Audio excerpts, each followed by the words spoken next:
warahmatullahi wabarakatuh.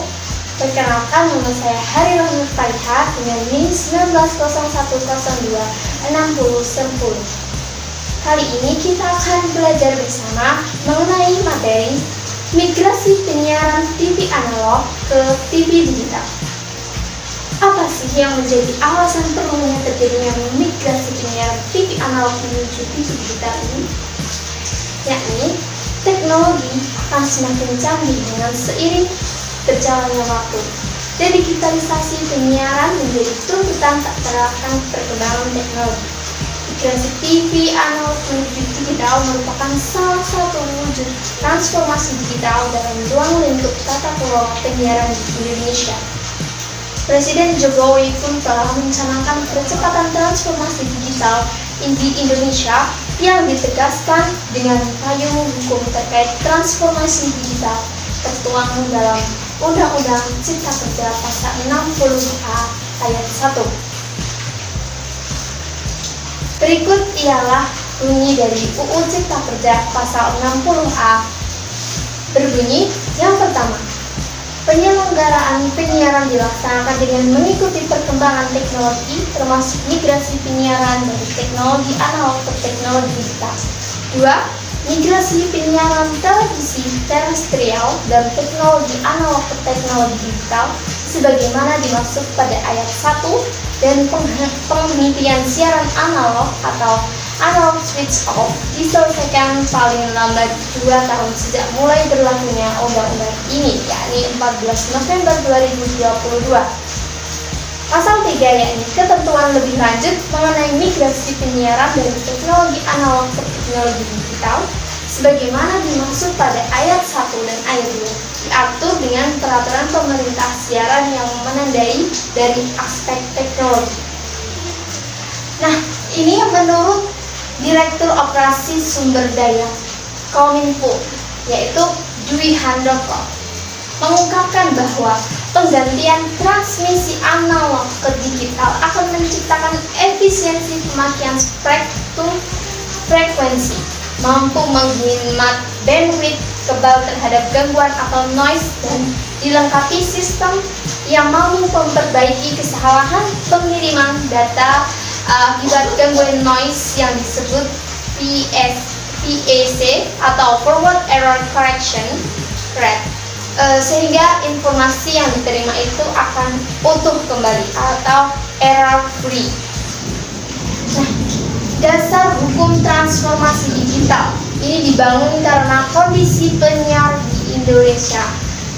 Dari segi infrastruktur penyiaran, Indonesia ini sangat tertinggal dari proses digitalisasi penyiaran secara global, di mana International Telecommunication Union atau ITU dalam konferensi ITU 2006 telah memutuskan bahwa 119 negara ITU Region 1 telah menuntaskan ASO paling lambat 2015, dan pada konferensi itu 2007 dan 2012 pita spektrum frekuensi radio UHF 700 MHz semula untuk televisi terestrial ditetapkan menjadi layanan mobile broadband, sedangkan di tingkat regional terdapat deklarasi ASEAN untuk memutuskan ASO di 2020.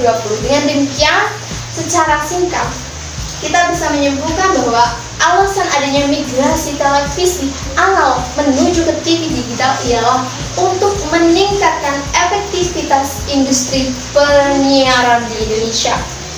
Nah, sudah seberapa jauhkah kita mengenal migrasi TV analog ke digital? Untuk itu, mari kita bersama-sama mengenal lebih dalam terkait migrasi TV analog ke digital. Yang pertama, kita akan mengulas pengertian. TV analog ialah jenis televisi yang menggunakan gelombang radio berbentuk tube atau CRT, cathode ray tube, yang sinyalnya dipancarkan hingga berwujud suara dan gambar dengan modulasi analog. Sedangkan TV digital ialah Perangkat televisi yang dapat menangkap siaran sinyal digital dalam bentuk bit data informasi yang sama dalam streaming seperti YouTube dan lain-lain. Kemudian kita akan mengulas kelebihan TV digital daripada TV analog. TV analog terbatas menerima sinyal antena UHF sehingga rentan terjadinya noise, sedangkan TV digital itu mampu memproses secara baik sinyal digital maupun analog. Kualitas TV analog bergantung pada jarak pemancar TV.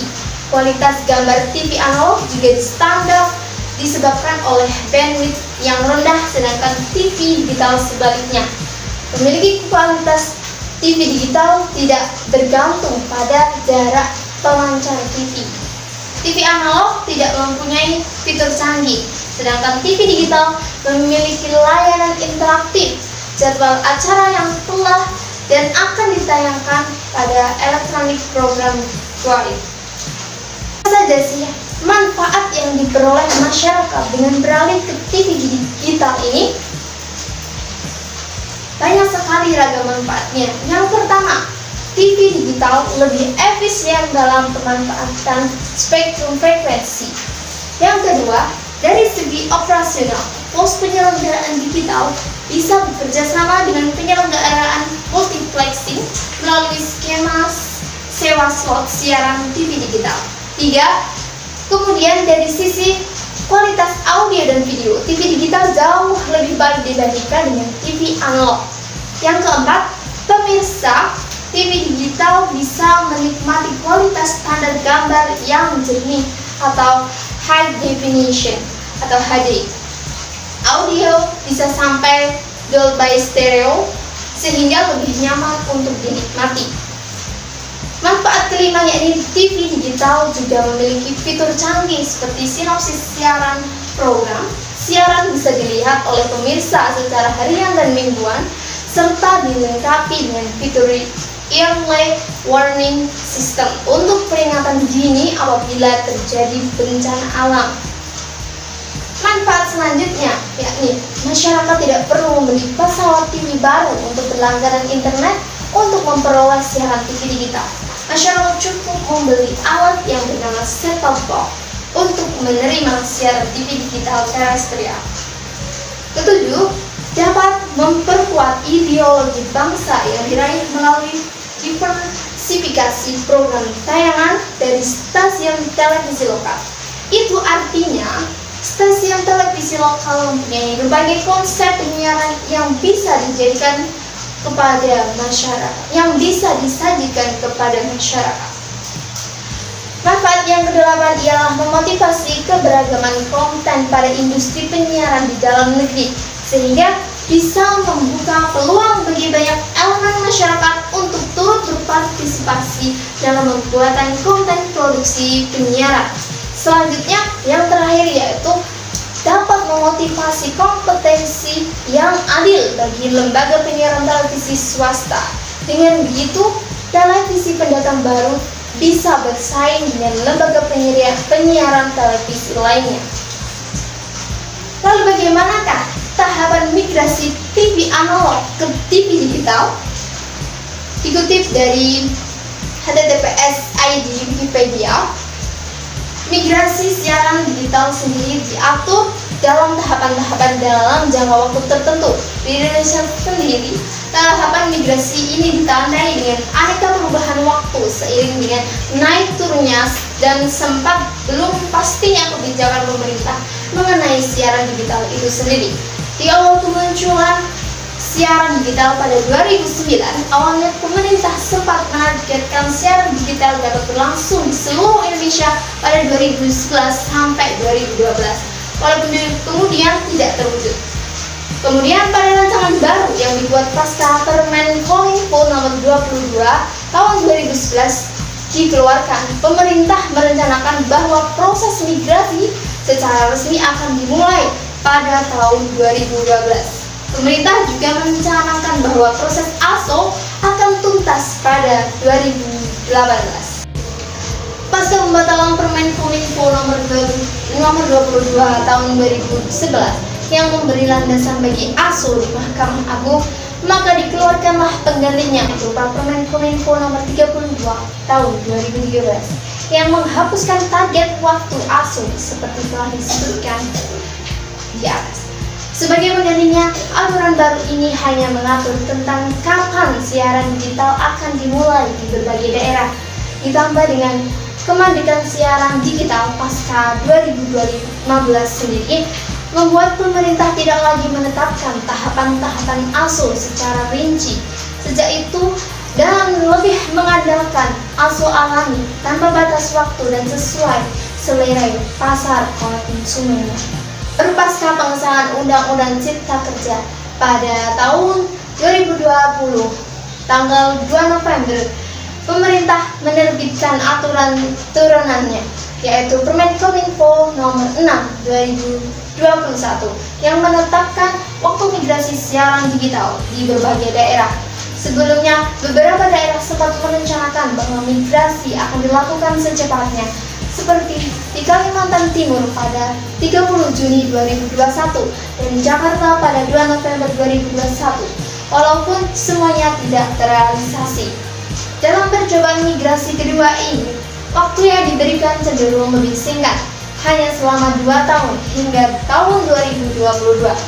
Pada awalnya, waktu ASO akan dibagi menjadi 5 tahap, yaitu pada 17 Agustus 2021, 31 Desember 2021, 31 Maret 2022, 17 Agustus 2022, dan terakhir pada 2 November 2022.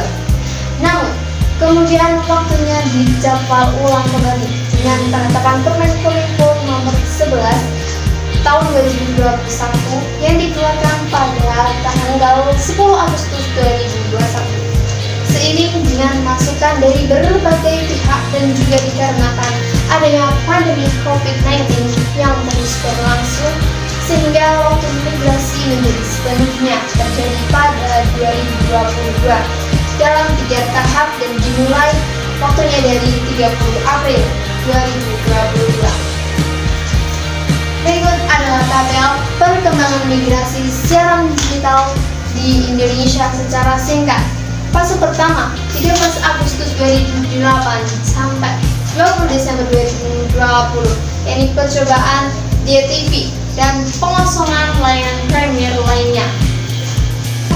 Fase kedua, 21 Desember 2010 sampai 29 April tahun 2022, yakni siaran TV analog dan DTV simulcast. Di fase ketiga, pada tanggal 30 April sampai 2 November 2022, TV analog dinonaktifkan secara bertahap, pengosongan siaran JTV melalui saluran 22 sampai 48. Pengosongan broadband telepon genggam di gelombang 694 MHz sampai 806 MHz. Dan di fase yang keempat, 2 November 2022 dan seterusnya, tidak ada layanan TV analog dan 100% siaran di TV melalui saluran 22 sampai 48. Perpindahan teknologi televisi analog ke televisi digital tidak dapat dilaksanakan secara instan, perlu membutuhkan waktu. Karena faktor utama yang sangat menentukan berhasil tidaknya digitalisasi penyiaran adalah proses perpindahan atau perubahan dari analog menuju ke digital. Perpindahan dalam proses digitalisasi penyiaran meliputi beberapa aspek, yaitu mekanisme sosialisasi, kebijakan simulcast dan switch off, pengadaan set-top box, ketersediaan pusat pelayanan informasi, dan kejelasan regulasi sebagai aturan main bila terjadi pelanggaran selama proses perpindahan. Untuk itu, mari kita dukung dan sukseskan program pemerintah ini untuk meningkatkan kualitas dan efektivitas penyiaran di Indonesia. Bisa dimulai dari keluarga kita, lalu turut berpartisipasi mengkampanyekan program migrasi TV analog digital untuk khalayak umum melalui pengadaan sosialisasi, penyuluhan, webinar, ataupun secara online melalui sosial media agar migrasi TV analog ke TV digital bisa segera terrealisasikan. Baiklah, demikian pemaparan yang dapat Saya mohon maaf. Wassalamualaikum warahmatullahi wabarakatuh.